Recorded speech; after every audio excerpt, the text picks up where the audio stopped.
মুরগি পাখা, ডানা বা চিকেন উইংস যেটাই বলি না কেন, এই জিনিসগুলো আমরা যখন কেএফসিতে, বিএফসিতে বা যে কোনো সিপি, যে কোনো ফাস্টফুডের দোকানে আমরা যাই, এগুলো খুব চড়া দামে কিনতে হয় এবং আমাদের বাচ্চারা কিন্তু ভীষণ পছন্দ করে। এই সস্তা জিনিসগুলো আমরা যখন বাসায় রান্না করি, তখন এগুলো হাঁড়ির নিচে এগুলো গড়াগড়ি খেতে থাকে, কেউ খায় না। কিন্তু আমি যখন এগুলো জমিয়ে জমিয়ে চিকেন উইংস হিসেবে কখনো ফ্রাই করে দিই, আহা, কি লুটুপুটি করে বাচ্চারা কি খুশি মনে খায়, চিন্তার বাইরে। তো আর কি, এগুলি ফেলে না দিয়ে বা রান্না না করে চিকেন ফ্রাইয়ের মতন উইংস ফ্রাই করে ফেলি, আমরা তো বাকেট হিসেবে এগুলি কিনে থাকি, তাই না? তো আমি আজকে এই উইংস ফ্রাই করেই আপনাদের দেখাবো।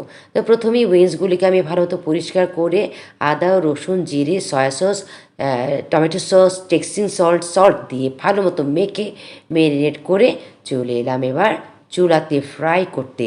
আর সেজন্য আমি হাফ কাপ পরিমাণ নিয়েছি ময়দা, আর নিয়েছি 1/4 কাপ নিয়েছি কর্নফ্লাওয়ার। এরপর দিয়েছি গোলমরিচের গুঁড়ো, দিয়ে দিয়েছি লাল মরিচের গুঁড়ো, দিয়ে দিয়েছি টেস্টিং সল্ট, আর দিয়ে দিয়েছি লবণ। এই উপকরণটা ভালো মতো মিশিয়ে নেব।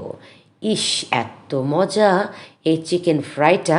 বাসায় যদি এত মজার চিকেন ফ্রাই হয়, তাহলে সবসময় আর আমাদের চিকেন এই উইংস বা ফ্রাই খাওয়ার জন্য আমাদের রেস্টুরেন্টে যাওয়ার দরকার নেই।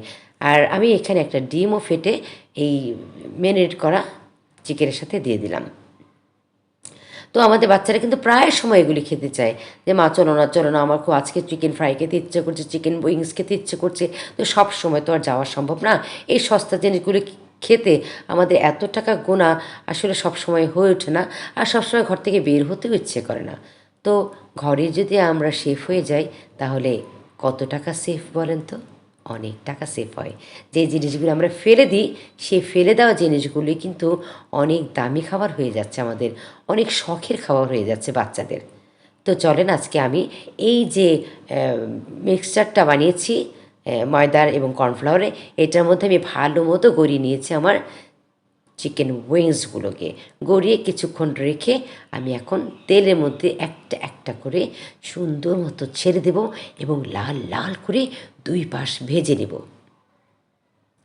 দেখতে পাচ্ছেন যে আমার এক পাশ অলরেডি ভাজা হয়ে গেছে। এখন আরেক পাশ আমি আরও সুন্দর করে ভেজে নেব। একদম এত সুন্দর কালার হয়েছে, আমার বাচ্চারা তো বাসার অন্য রুম থেকে আমাকে বলছে, মা তুমি চিকেন ফ্রাই করছো, আমরা কিন্তু গন্ধ পাচ্ছি। অনেক সুন্দর গন্ধ। আমার ছোট ছেলেটা, বড় ছেলেটা চলে এসছে আমার সামনে খাওয়ার জন্য। সবাই শুধু বলছে, মা গন্ধ আসছে চিকেন ফ্রাইয়ের। তো এসে দেখলো যে আমি উইংস তৈরি করেছি। তারা তো মহা খুশি, মা চিকেন উইংস করছে, জাস্ট বাকেট। আমি সুন্দর করে ওদের জন্য একটা বিকেলের নাস্তা ওদের উপহার দিতে পেরেছি। এত সস্তায় এত সুন্দর মজার একটা চিকেন উইংস। আপনারাও ট্রাই করবেন এবং দেখবেন যে আমরা কত টাকা চাইলেই বাঁচাতে পারি এবং বাচ্চাদের কত দামি একটা হাসি উপহার হিসেবে পেতে পারি, তাই না বলেন তো? আজ এ পর্যন্তই। সবাই ভালো থাকবেন। ভালো লাগলে লাইক কমেন্টস করবেন। আল্লাহ হাফেজ।